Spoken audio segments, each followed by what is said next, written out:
हम पढ़ने वाले इंडक्टिव इफेक्ट, यानी कि हम इलेक्ट्रॉनिक इफेक्ट को स्टार्ट कर रहे हैं। और इलेक्ट्रॉनिक इफेक्ट में जो सबसे पहला इफेक्ट आता है जिसको हम कहते हैं इंडक्टिव इफेक्ट। मैं पहले बता रहा हूँ कि अब ये इंडक्टिव इफेक्ट जो मैं पढ़ाने वाला हूँ लोगों, उसकी 8 से 9 लेक्चर आने वाले हैं। मुझे नहीं पता कि 8 आएंगे एग्जैक्ट या 9 आएंगे। आपको ये नहीं रखना है कि 8 लेक्चर है 9 लेक्चर, आपको केवल पढ़ने से मतलब होना चाहिए, ठीक है। मैं इंडक्टिव इफेक्ट पढ़ाऊंगा आपको 0 से एकदम हाई लेवल तक, तो प्लीज उस इंडक्टिव इफेक्ट की सीरीज को देखिएगा। इंडक्टिव इफेक्ट की एक अलग से यानी कि 9 या 10 लेक्चर बन सकते हैं। तो उस इंडक्टिव इफेक्ट को अच्छी तरीके से आपको समझना है, चाहे आप क्लास 9th में हो, आप क्लास 10th में हो, क्लास 11th में हो, क्लास 12th में हो, या आप किसी IIT जेईई किसी एग्जाम की प्रिपरेशन कर रहे हो, तो आपके लिए ये वीडियो बहुत ज्यादा यूजफुल है, ठीक है। तो ध्यान से देखिएगा। सबसे पहले जो इंडक्टिव इफेक्ट की जो स्टार्टिंग होती है वो कहीं ना कहीं कोवेलेंट बॉन्ड से होती है। कहाँ से होती है? कोवेलेंट बॉन्ड में, कोवेलेंट बॉन्ड से। और आपने कोवेलेंट बॉन्ड के बारे में मैंने भी पढ़ाया हुआ है, और मुझे पता है शायद आपने पहले से पढ़ा होगा, ठीक है।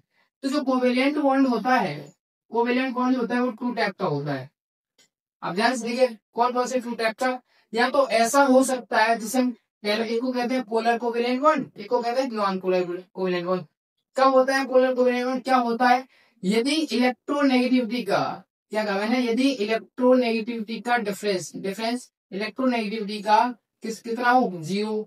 या डिफरेंस जो इलेक्ट्रोनेगेटिविटी का हो, चेंज यानी इलेक्ट्रोनेगेटिविटी का चेंज, यदि electronegativity change not equal to 0, या इलेक्ट्रोनेगेटिविटी का जो चेंज हो, जो परिवर्तन हो, वो 0 हो। यदि दो एटम के बीच में इलेक्ट्रोनेगेटिविटी का कोई डिफरेंस नहीं आता है, कितना नहीं आता है? नहीं आता है, इक्वल आता है, इक्वल टू 0 आता है, तो हम कहते हैं वहां पे कोई डिफरेंस नहीं है। इसका मतलब यह है कि वहां पे जो बॉन्ड होगा वो नॉन पोलर होगा। कैसा होगा? Non polar covalent bond. क्या बोलेंगे? Non polar covalent bond. मैं एग्जांपल देने वाला हूँ, टेंशन मत लीजिएगा। सबसे पहले यदि दो एटम हो या 3 हो या 4 हो, उनके बीच में यदि इलेक्ट्रोनेगेटिविटी का कोई भी डिफरेंस नहीं है, यानी इलेक्ट्रोनेगेटिविटी का कोई भी डिफरेंस नहीं है, यानी इक्वल टू 0 है, तो हम उसको बोलते हैं नॉन पोलर कोवेलेंट बॉन्ड। यदि इलेक्ट्रोनेगेटिविटी में कुछ डिफरेंस आ रहा है, मुझे नहीं पता वो 1 का आ रहा है, 2 का आ रहा है, कितने का भी आ रहा हो, पर हमने कहा कि यदि इलेक्ट्रोनेगेटिविटी में डिफरेंस आता है तो हम उसे बोलते हैं नॉन पोलर कोवेलेंट बॉन्ड। क्या बोलते हैं? नॉन पोलर कोवेलेंट बॉन्ड, ठीक है। तो हमें पता चला कि जो कोवेलेंट बॉन्ड है वो तो 2 तरीके होते हैं। एक तो सॉरी, इसको बोलते हैं पोलर कोवेलेंट बॉन्ड, और पहले को बोलते हैं non polar covalent bond, and second बोलते हैं पोलर कोवेलेंट बॉन्ड। पोलर का मतलब देखिए क्या होता है, पोलर का मतलब होता है पोल, एक पॉजिटिव पोल होता है, एक नेगेटिव पोल, ऐसे ऐसा होता है, ठीक है। तो इसे समझते हैं। जैसे मान लीजिएगा कभी एच रहता है और एच के सामने एच आ गया, क्या आया? एच। हमें पता है कि एच और एच के बीच में जो सिंगल बॉन्ड होता है, अब जितनी इलेक्ट्रोनेगेटिविटी इसकी होगी, अब दोनों ही सेम वही है। इसे ऐसे समझिएगा कि जैसे देखो, तो मैं बताता हूँ, जैसे कि आपके सामने ये एच है, ये क्या है? एच, और ये भी क्या है? एच। तो जितनी पावर से ये इस एक बॉन्ड जो होता है, इस बॉन्ड में कितने इलेक्ट्रॉन? 2 इलेक्ट्रॉन। तो इस बॉन्ड के अंदर जो सिंगल बॉन्ड है इसमें 2 इलेक्ट्रॉन होंगे। एक मान लीजिए एक ये रहा, एक ये रहा, समझिए, फोकस कीजिएगा। अब ये एक मेरा हाथ को हाइड्रोजन मानिए, क्या मानिए? हाइड्रोजन, ठीक है। और ये भी हाइड्रोजन। अब जितनी पावर से ये अपनी तरफ खींचेगा उतनी पावर से ये अपनी तरफ खींचेगा, तो जो बॉन्ड के इस बॉन्ड के जो दोनों इलेक्ट्रॉन होंगे, इस बॉन्ड के दोनों इलेक्ट्रॉन होंगे, वो ना तो इधर जा पाएंगे ना तो इधर जा पाएंगे, यानी ना तो इधर ना तो इधर, यानी इलेक्ट्रोनेगेटिविटी में कोई डिफरेंस नहीं आ रहा, ना तो इधर जा रहे ना इधर जा रहे। तो इलेक्ट्रोनेगेटिविटी डिफरेंस कितना है? 0। तो हम कहते हैं कि ये कैसा बॉन्ड है? Non polar covalent bond. कैसा है? Non polar covalent. अब एग्जांपल एक और, जैसे O2, O डबल बॉन्ड वो होता है। अब जितनी पावर से ये खींच रहा होगा, जितनी पावर से ये खींच रहा होगा उतनी पावर से ये खींच रहा होगा, तो बॉन्ड के जो इलेक्ट्रॉन होंगे वो भी कहीं नहीं जाएंगे, तो इसको क्या कहेंगे? नॉन पोलर कोवेलेंट बॉन्ड, ठीक है ना। अब हम जैसे देखिए ये भी ले सकते हैं, F bond F, Cl bond Cl। तो ये सभी बॉन्ड सभी जो आएंगे वो नॉन पोलर कोवेलेंट बॉन्ड आएंगे, ठीक है। अब देखिए एग्जाम्पल के लिए हम ये भी लिख सकते हैं, जैसे कि C हो और C के सामने लगभग H आ जाए, तो हम बताते हैं लगभग इन दोनों की इलेक्ट्रोनेगेटिविटी लगभग अप्रोक्स क्या कह रहा हूँ, अप्रोक्स सेम होती है। तो लगभग इसे नॉन पोलर कोवेलेंट बॉन्ड में भी काउंट कर देते हैं, ज्यादा डिफरेंस है नहीं, ठीक है। अब बात करते हैं, मैं अप्रोक्स कह रहा हूँ, बात याद रखिए वही अप्रोक्स, ठीक है। अब नॉन पोलर कोवेलेंट बॉन्ड की पोलर कोवेलेंट बॉन्ड की कहानी क्या है, जरा इसे भी समझते हैं। तो ध्यान से समझिएगा, यदि इलेक्ट्रोनेगेटिविटी का डिफरेंस 0 के इक्वल ना आए तो हम उसे कहते हैं पोलर कोवेलेंट बॉन्ड। एग्जांपल के रूप पे जैसे मानेगा, यदि यहाँ पे C है, क्या है? C, और इस कार्बन के सामने OH को जोड़ दिया गया है, किसको? OH को जोड़ दिया गया है, और हमें ये ज्ञात है, पहले से हमें पता है कि इलेक्ट्रोनेगेटिविटी कार्बन की कम होती है किससे, ओ से, OH को, ठीक है। तो हमें पता है कि जो CH यहाँ पे C जोड़ दो या CH3 जोड़ दो, कोई दिक्कत नहीं है, ठीक है। तो इस बॉन्ड में जो इलेक्ट्रॉन होंगे, अब मानिएगा इधर लगा है OH, क्या है OH, और जो एकदम पावरफुल व्यक्ति है, और इस बॉन्ड में इलेक्ट्रॉन होंगे दो। अब इधर है CH3, अब इसकी पावर ज्यादा होती है OH की, इसकी C की कम होती है, इसे C मानेगा, इसलिए छोड़ी कभी इग्नोर कीजिएगा। तो इसकी कम होती है, हमें पता है इलेक्ट्रोनेगेटिविटी में पहले से पढ़ा है कि C की इलेक्ट्रोनेगेटिविटी कम होती है और उनकी ज्यादा होती है। तो OH या O कहो, वो अपनी तरफ खींचेगा इलेक्ट्रॉन को, ये CO जो CH3 है वो या C वो इसकी तरफ चले जाएंगे, जाते जाएंगे, ठीक है। तो हम कहते हैं इस पर इलेक्ट्रॉन बढ़ जाएंगे, यदि जिस पर इलेक्ट्रॉन बढ़ जाते हैं यानी इलेक्ट्रॉन डेंसिटी OH की तरफ खिसक जाएगी, कुछ ऐसे बनेगा। तो जिसकी तरफ जाती है उसको हम माइनस कहते हैं, जिसे कह दिया पार्शियली माइनस, और जिसकी तरफ से आती है उस पर हम कहते हैं पार्शियली प्लस, ठीक है ना। वो समझ में आया हो, मैं आशा करता हूँ। देखिए अगर ध्यान से आगे यदि हम क्या करें, यदि तो इसकी स्ट्रक्चर बनाते हैं H होगी यानी वाटर की, तो इधर ऑक्सीजन होता है मिड में और इधर हाइड्रोजन लगे होते हैं साइड में, ठीक है। ये कुछ ऐसे होता है। अब इसकी इलेक्ट्रोनेगेटिविटी हमें पता है कि ऑक्सीजन की इलेक्ट्रोनेगेटिविटी किसकी, ऑक्सीजन की ज्यादा होती है, किससे, इलेक्ट्रोनेगेटिविटी किसकी, हाइड्रोजन से ज्यादा होती है इलेक्ट्रोनेगेटिविटी किसकी, ऑक्सीजन की। तो पता है कि ऑक्सीजन की तरफ जो इलेक्ट्रॉन होंगे इस हाइड्रोजन के और ऑक्सीजन के बीच के जो बॉन्ड के इलेक्ट्रॉन होंगे वो किसकी तरफ जाएंगे, भाई सीधी बात ऑक्सीजन की ज्यादा होती है, तो इस बॉन्ड के इलेक्ट्रॉन होंगे ऑक्सीजन पे जाएंगे, तो इस पर पार्शियली माइनस आएगा और इस पर पार्शियली प्लस आएगा और इस पर भी पार्शियली प्लस आएगा। मैं इसको टेंस लगा के भी छोड़ रहा हूँ क्योंकि ये थोड़ा काम का टॉपिक ज्यादा है, ठीक है। तो अब देखिएगा इस पर नेगेटिव आएगा, इनका पॉजिटिव आएगा, यानी दो दो पोल बन रहे हैं। पोल कितने बन रहे हैं, दो, कितने बन रहे हैं, पोल बन रहे हैं। एक नेगेटिव है और एक पॉजिटिव है, यानी दो, दो कौन बोलते हैं, डाई, क्या बोलते हैं, डाई। तो ये बन गया डाईपोल। और जो डाईपोल होगा यहाँ पे परमानेंट होगा, ऐसा नहीं होगा जब जब H2 की स्ट्रक्चर आप देखोगे तो ऑक्सीजन में आपको पार्शियली नेगेटिव लगाना पड़ेगा और हाइड्रोजन पार्शियली पॉजिटिव लगाना पड़ेगा, क्योंकि O की ज्यादा होती है और ये हमेशा ज्यादा रहेगी। तो इसकी वजह से हाइड्रोजन से ऑक्सीजन की तरफ इलेक्ट्रॉन फिसल जाएंगे, तो इस पर नेगेटिव होगा पॉजिटिव। तो डाइपोल परमानेंट रहेगा, डाइपोल जो रहेगा वो परमानेंट रहेगा, कैसा रहेगा, परमानेंट डाइपोल, ऐसा कहेंगे, तो इधर रहेगा परमानेंट डाइपोल रहेगा, कैसा रहेगा, परमानेंट डाइपोल, ठीक है। और इधर ऐसा भी कर सकते हैं, b r one, b r कहा मैंने दी, b r one, b r, तो इस वन के इलेक्ट्रॉन को जोड़ेंगे तो बी आर के पास अपना इलेक्ट्रॉन आ जाएगा, इस बी आर के पास अपना इलेक्ट्रॉन आ जाएगा। तो नहीं यहाँ पे थोड़ी ऐसा होगा, ऑक्सीजन की तरफ खिसकते जाएंगे इलेक्ट्रॉन, ठीक है। अब क्या कहा मैंने, यदि क्या हो कि ये नॉन पोलर और ये पोलर एक दूसरे के संपर्क में आए, पोलर यानी एक तरीके से गंदे लोग, कहीं पर चार्ज आ रहा है, गंदे लोग समझिएगा ना, कि अगर पोल आ गए तो एक तरीके से गंदे लोग कहे हमें, और एकदम ये शरीफ टाइप के लोग। और जब ये पोलर लोग इन नॉन पोलर के कम पे कांटेक्ट में आए, जैसे कि मान लीजिए यदि आप एक शरीफ बच्चे हैं, शरीफ स्टूडेंट है, और आप किसी गुंडे टाइप के व्यक्ति के संपर्क में आते हैं, तो ये 100% कुछ असर पड़े या ना पड़े, यदि आप उसके साथ कभी रहो तो कुछ नहीं, तो आप गलत तो कुछ काम करना, तो कहीं ना कहीं आप पूरे गलत काम नहीं करेंगे, कुछ ना कुछ तो आपके अंदर हैबिट्स उसकी जो गलत है वो आपके अंदर कहीं ना कहीं तो आ जाएंगी, ठीक है ना। तो समझ में आ रहा होगा, जैसे आप किसी बेकार व्यक्ति के साथ रहो, यदि कुछ नहीं तो आप गाली देना, तो कम से कम वो सिखाई देगा आपको जहाँ गाली ऐसे ऐसे दी जाती है, ठीक है ना। तो ये यदि पोलर लोग यानी गंदे लोग इन सभी व्यक्तियों के संपर्क में आते हैं तो उनमें क्या इफेक्ट पड़ेगा, तो हम लिखेंगे when contact polar and non polar, यानी एक दूसरे के संपर्क में आते हैं तो क्या होता है। तो ये बड़ी इंटरेस्टिंग कहानी है, यहाँ से जन्म होता है इंडक्टिव इफेक्ट का, तो ध्यान से देखिएगा ध्यान से। अब क्या हो कि मैंने आपसे भी कहा था कि व्हेन कम्स इन कांटेक्ट यानी जो नॉन पोलर लोग और जो पोलर लोग यदि नॉन पोलर के संपर्क में आता आपको तो क्या क्या इफेक्ट पड़ेगा। तो तभी मैंने आपको बताया था, यदि एकदम अच्छे लोग हो, एकदम शरीफ स्टूडेंट हो, और यदि आप बेकार स्टूडेंट को संपर्क में आते तो कहीं ना कहीं आप गाली देना तो सीख ही जाओगे, मतलब कहीं ना कहीं कुछ बुरे काम करना तो सीख ही जाओगे, कुछ ना कुछ हैबिट्स तो आपकी गंदी यानी आ जाएंगी, ठीक है। तो ऐसे ही जब पोलर और नॉन पोलर के संपर्क में आते हैं तो कैसे क्या होने वाला है।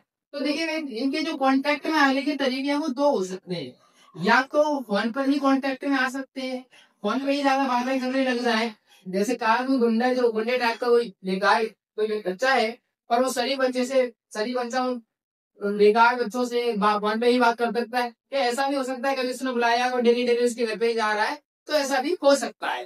तो हम कहेंगे या तो थ्रो स्पेस, यानी स्पेस में यानी फोन पे ही बातें चल रही बस, या तो थ्रो बॉन्ड, या तो जाके मतलब बिल्कुल घर पे जाके मिलेगा उससे, ऐसा कुछ हो सकता है।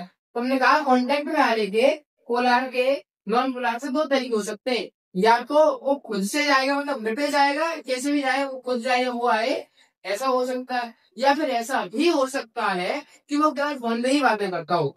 तो हमने लिखा व्हेन कम्स इन कांटेक्ट, या तो थ्रू स्पेस या थ्रू बॉन्ड, कैसी वाला होगी बॉन्ड, यहाँ पे घर नहीं होगा, ठीक है, या तो थ्रू स्पेस या फिर थ्रू बॉन्ड।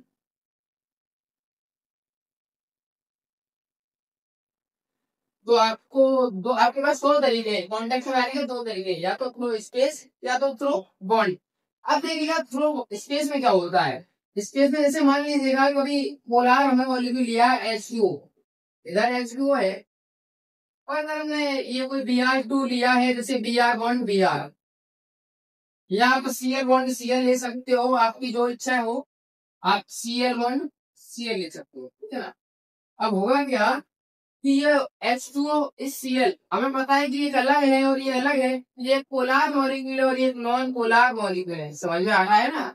ये एक पोलर मॉलिक्यूल है और ये नॉन पोलर मॉलिक्यूल है, इसके ऊपर ऑक्सीजन और हाइड्रोजन में इलेक्ट्रोनेगेटिविटी का डिफरेंस है, इसी की वजह से इसमें पार्टिकली माइनस आएगा और इसका पार्टिकली प्लस आएगा, और इस पर पार्टिकली प्लस आएगा। मैं टाइम लगेगा, छोड़ रहा हूँ ये थोड़ी सी आगे की कहानी फिर बताऊंगा, ठीक है।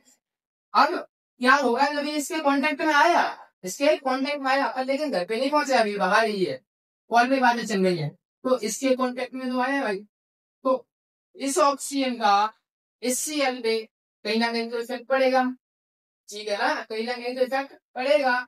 तो ऑक्सीजन इस Cl से भी इलेक्ट्रॉन खींचने लगेगा, तो इस पर पार्शियली माइनस आएगा और इस पर पार्शियली प्लस आएगा, दूर से ही, कैसे, दूर से ही, यानी यहाँ पे पोलैरिटी आ गई, क्या आ गई, पोलैरिटी, क्या कहा, क्या ओपन होगी यहाँ पे, क्या प्रोड्यूस हो गई, पोलैरिटी, अभी अभी भी आई है ना, समझ में आ रहा है ना।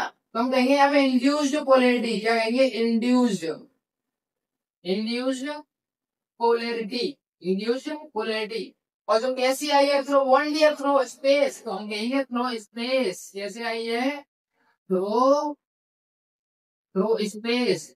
अब मुझे बताइएगा, और जब हमने पढ़ा है, जब नई नई पोलैरिटी अभी आई हुई पोलैरिटी और फिर स्पेस आ गई, तो ऐसे इफेक्टों को हम इंडक्टिव इफेक्ट में तो नहीं काउंट करते, क्योंकि इंडक्टिव इफेक्ट एक इलेक्ट्रॉनिक इफेक्ट, और इलेक्ट्रॉनिक इफेक्ट में बॉन्ड लगता है, यहाँ पे बॉन्ड लगा नहीं है, यहाँ पे थ्रो स्पेस है, तो ऐसे इफेक्टों को हम कहते हैं पोलराइजेशन इफेक्ट या सॉल्वेशन इफेक्ट। क्या बोलते हैं, पोलराइजेशन, पोलराइजेशन, पोलराइजेशन इफेक्ट या सॉल्वेशन इफेक्ट, पोलराइजेशन इफेक्ट या सॉल्वेशन इफेक्ट, पोलराइजेशन इफेक्ट या सॉल्वेशन इफेक्ट। मैं क्या कह रहा हूं, दोबारा बोल दिएगा, कॉन्टेक्ट में आने के दो तरीके हो सकते हैं, या तो थ्रो स्पेस आए या तो थ्रो बॉन्ड आए। यदि थ्रो स्पेस आता है तो यानी कि H2O था, पहले पोलैरिटी थी, पर लेकिन ये एक नॉन पोलर टाइप का बॉन्ड था, इसके पास कोई पोलैरिटी नहीं थी, ये एकदम शरीफ व्यक्ति था और ये एकदम बेकार व्यक्ति था। अब ये बेकार व्यक्ति शरीफ व्यक्ति के संपर्क में आया, ये कॉफी शरीफ व्यक्ति बेकार के संपर्क में आया, तो इसके कुछ नहीं तो गाली देना तो ठीक है ना, तो इंडियन पोलैरिटी तो आ गई। अब जब पोलैरिटी आई है वो हवा में आई है, फोन पे ही बातें करता था, दो गाली देना तो उसने कम से कम सिखा ही दिया। तो पोलैरिटी आई, इंड्यूस्ड पोलैरिटी, और कैसे आई, थ्रो स्पेस आई। तो जब थ्रो नई नई पोलैरिटी थ्रो स्पेस आती है, तो ऐसे इफेक्टों को हम इंडक्टिव इफेक्ट में तो नहीं काउंट करते, क्यों, क्योंकि इंडक्टिव इफेक्ट तो कोई इलेक्ट्रॉनिक इफेक्ट में आता है, इलेक्ट्रॉनिक डिस्प्लेसमेंट इफेक्ट, तो यहाँ पे कोई इलेक्ट्रॉनिक थोड़ी है, ये तो बाहर से ही काम हो रहा है, या बॉन्ड थोड़ी है। तो ऐसे इफेक्टों को हम पोलराइजेशन इफेक्ट या सॉल्वेशन इफेक्ट क्या कहते हैं, पोलराइजेशन इफेक्ट या सॉल्वेशन इफेक्ट। अब बात करते हैं यदि पोलैरिटी थ्रो बॉन्ड आती है, यदि पोलैरिटी थ्रो बॉन्ड आती है, मान लीजिएगा कि ऐसा कहीं बॉन्ड लगा है आपके सामने, इधर कार्बन, इधर कार्बन, इधर कार्बन, इधर कार्बन, और इधर कहीं OH टाइप का कोई ग्रुप लगा है, तो कहीं ना कहीं ऐसा हो सकता है, अभी कुछ समय कभी पहले देखा जाए तो इस कार्बन के और इस कार्बन के जो बॉन्ड थे, मेरे हिसाब से इस कार्बन और कार्बन दोनों सेम है, तो इलेक्ट्रोनेगेटिव कोई डिफरेंस नहीं है। तो किसी समय पे तो ये जो बॉन्ड रहे होंगे, ये वाले जो बॉन्ड रहे होंगे, ये नॉन पोलर टाइप के रहेंगे, जैसे रहेंगे नॉन पोलर, कैसे लिखेंगे, नॉन पोलर, ठीक है ना। भाई इन दोनों में तो इलेक्ट्रोनेगेटिव का डिफरेंस नहीं है, पर जब इनसे OH ग्रुप जुड़ गया, जब इनसे OH ग्रुप जुड़ गया तो क्या हुआ होगा, हमें इतना पता है कि OH की वैद्युत ऋणात्मकता यानी इंग्लिश में बोलते हैं इलेक्ट्रोनेगेटिविटी, हिंदी में बोलते हैं वैद्युत ऋणात्मकता। ऑक्सीजन की इलेक्ट्रोनेगेटिविटी ज्यादा होगी है, इस पर पार्शियली नेगेटिव आएगा, मैं डैश लगा के छोड़ रहा हूँ, और इस पर पार्शियली पॉजिटिव आएगा। अब ये जो OH है इस कार्बन से खींचेगा, तो इस कार्बन के पास इलेक्ट्रॉन की कमी हो जाएगी, डेफिशिएंसी बढ़ जाएगी, तो ये कार्बन फिर किससे खींचेगा, तो इससे खींचेगा, तो इस पर डबल पार्शियली प्लस, फिर ये इससे खींचेगा, फिर इस पर ट्रिपल पार्शियली, फिर ये इससे खींचेगा, फोर पार्शियली प्लस। तो बताया जाता है, तो इसका मतलब इस पर भी, अब जब ये बॉन्ड नॉन पोलर था, जब ये वाला जो बॉन्ड था, ये वाला जो बॉन्ड था कैसा था, नॉन पोलर, तो इस पर भी पोलैरिटी आ गई, यानी इंड्यूस्ड पोलैरिटी, क्या इंड्यूस। लेकिन पहले लिख लो, ये जो बॉन्ड था कैसा था, पहले नॉन पोलर, कैसा था, नॉन पोलर, पर फिर भी यहाँ पे इंड्यूस्ड पोलैरिटी आई ना, क्या आई, इंड्यूस्ड पोलैरिटी, इंड्यूस्ड पोलैरिटी। पर लेकिन जो नई नई पोलैरिटी यानी नई इंड्यूस्ड का मतलब नई पोलैरिटी जो आई है, वो थ्रो स्पेस तो नहीं आई, जैसी आई है थ्रो बॉन्ड आई है, ऐसी आई है through bond, THROUGH, through bond आई है। बात को सही से समझिएगा, यदि नॉन पोलर बॉन्ड में नई नई पोलैरिटी आई, इंड्यूस्ड पोलैरिटी आई, और वो भी दो बॉन्ड आए, तो ऐसे इफेक्टों को हम इंडक्टिव इफेक्ट में तो काउंट करते हैं। जिन इफेक्टों को हम कहते हैं इंडक्टिव इफेक्ट, क्या कहते हैं, इंडक्टिव इफेक्ट। क्या कहा मैंने, बड़े ध्यान से समझ, बहुत इंटरेस्टिंग टॉपिक तो है ही है, पर लेकिन बहुत काम का भी है, जितना इंटरेस्टिंग है उतना ही बड़े काम का। जब पहले बॉन्ड नॉन पोलर टाइप का था, कैसा था, नॉन पोलर टाइप का, जैसे हमने OH जोड़ा, तो ये ऑक्सीजन और हाइड्रोजन के बीच कार्बन के जो इलेक्ट्रॉन किसकी तरफ जाएंगे, इसकी तरफ, ये इधर से इधर खींचेगा, ये इधर से इधर खींचेगा। पर लगभग बताया जाता है ये 4 कार्बन पे आके डिविनिस्ड हो जाता है, एकदम खत्म सा हो जाता है। और कहते ये भी है कि हर अगले कार्बन पे ये 10% कम हो जाता है। कहते यही है कि अगर अगले कार्बन पे 10% कम हो जाता है, ठीक है ना। तो पहले जब नॉन पोलर टाइप का बॉन्ड था, जब OH ग्रुप तोड़ा, तो यहाँ पे पोलैरिटी आने लग गई, जो कि वो अपनी तरफ खींचने लगेगा, तो इस पर डेफिशिएंसी बढ़ जाएगी, तो ये जो अब इधर से खींचेगा, ये इधर से खींचेगा, तो खींचते जाएगा, ठीक है। जैसे मैं किसी व्यक्ति को खींचू, मेरे में पावर ज्यादा है, तो मैं उसको खींचूंगा, फिर वो उससे जो बना होगा वो उससे खींचेगा, वो उससे खींचेगा, तो ऐसा कुछ होगा। पर लेकिन मेरा इफेक्ट तो मेरे सामने वाले पर सबसे ज्यादा लगेगा ना। तो ऐसे ही तो सामने वाले इंड्यूस्ड यानी पोलैरिटी आ गई, यहाँ पे जो पहले नॉन पोलर बॉन्ड होते हैं तो उन पर पोलैरिटी आ गई, कैसे, इंड्यूस्ड, और भी कैसे आई, थ्रो बॉन्ड आई है। तो ऐसे इफेक्टों को हम कहते हैं इंडक्टिव इफेक्ट, क्या कहते हैं, इंडक्टिव इफेक्ट। तो मैं आशा करता हूँ आपको एकदम ये समझ में आया होगा, नहीं समझ में आए तो वीडियो में कमेंट अवश्य किया जाए। तो अब एक क्वेश्चन लिखते हैं, उस क्वेश्चन को बताना है, लेकिन ध्यान रहे पहले बॉन्ड नॉन पोलर होना चाहिए, तब यदि बॉन्ड पहले से पोलर है तो फिर उसे इंडक्टिव इफेक्ट कहेंगे नहीं, पहले नॉन पोलर होना चाहिए तब जाके वो पोलर बने, तब हम उसे कहेंगे कि हाँ इंडक्टिव इफेक्ट है। बहुत काम का, ये बहुत बड़ी सीरीज चलने वाली है, तो ध्यान से सिर्फ पढ़ते जाए, ठीक है ना। तो कुछ एक क्वेश्चन लिखे छोटा सा, तो ध्यान से देखिएगा, इधर आपके सामने क्वेश्चन लिखा है, क्या है question, which of the following so in inductive effect, ये लिखा है मैंने, which of the following so in inductive effect. I का मतलब यहाँ पे इंडक्टिव इफेक्ट, आने वाले समय में मैं आई हिंदी लिख के छोड़ दिया करूंगा, तो इंडक्टिव, इनमें से कौन सा इंडक्टिव इफेक्ट को शो कर रहा है, तो पहला है HBr, अगला है CH3F। तो ध्यान से देखिएगा और इसका आंसर कमेंट में कीजिएगा, तो और कमेंट करिएगा तब वीडियो को देखिएगा, ठीक है। तो क्या है आंसर, देखिएगा से पहले इसको देख लें, ये जो HBr है, तो ये हमेशा पहले से ही Br की इलेक्ट्रोनेगेटिविटी ज्यादा होती है और H की कम होती है, तो इस पर हमेशा पार्शियली माइनस मिलेगा और इस पर पार्शियली प्लस। ऐसा हो ही नहीं सकता कि Br पर पहले से पार्शियली माइनस ना मिले, क्योंकि इंडक्टिव इफेक्ट तो हम इसे कहेंगे नहीं, क्यों नहीं कहेंगे, क्योंकि इंडक्टिव इफेक्ट में क्या हो, पहले बॉन्ड नॉन पोलर होना चाहिए, पर लेकिन यहाँ पे हमेशा ही पहले से ही क्या है, पोलर, तो इसका मतलब पहला वाला तो नहीं है, तो इसका मतलब या तो ये हो सकता है या तो ये हो सकता है। अब दूसरे को देखते हैं, क्या दूसरे में ये जो CH3 है, C single bond H single bond H single bond H और बॉन्ड के साथ लगा F, और तुम थोड़ा सा ध्यान से देखो तो C और H की इलेक्ट्रोनेगेटिविटी अप्रोक्स लगभग बराबर होती है। C और H की अप्रोक्स इलेक्ट्रोनेगेटिविटी लगभग बराबर होती है, मतलब अप्रोक्स होती है, ठीक है। तो क्या कहें कि C और F के बीच में इलेक्ट्रोनेगेटिविटी का डिफरेंस होता है, पर लेकिन दोनों के बीच में तो पहले से नहीं है ना। तो ये सी एच के जो बॉन्ड रहे होंगे पहले से कैसे रहेंगे, नॉन पोलर टाइप के। कैसे रहेंगे, सी और एच के जो बॉन्ड रहे होंगे पहले नॉन पोलर थे, पर लेकिन जैसे ही एफ जुड़ा होगा तो एफ ने अपनी तरफ इलेक्ट्रॉन खींचे होंगे और सी पर पार्शियली प्लस आया होगा। जिसका मतलब इसमें इंड्यूस्ड पोलैरिटी हुई। कैसी इंड्यूस्ड पोलैरिटी, वो भी कैसे, थ्रू बॉन्ड। और इसको हम क्या कहते हैं, इंडक्टिव इफेक्ट। इसका मतलब पहला नहीं करेगा दूसरा, पहला नहीं करेगा दूसरा करेगा। तो पहला नहीं, इसका मतलब पहला नहीं करेगा दूसरा करेगा, तो ऑप्शन नंबर 4 हो जाएगा। पहला में पहले में इंडक्टिव इफेक्ट नहीं है, पहले बी वाले में है, तो ऑप्शन नंबर 4। तो मैं ऐसा करता हूँ कि वीडियो आपको अच्छी लगी और वीडियो को दोस्तों लाइक कीजिएगा, चैनल को सब्सक्राइब कीजिएगा और अपने सभी दोस्तों के पास शेयर कीजिएगा, क्योंकि सभी के पास ये नोटिफिकेशन पहुंच जाएगी इंडक्टिव इफेक्ट को अच्छी तरीके से सभी स्टूडेंट, आप सभी दोस्त, आपके जो फ्रेंड्स है वो सभी लोग से पढ़ सके, ठीक है।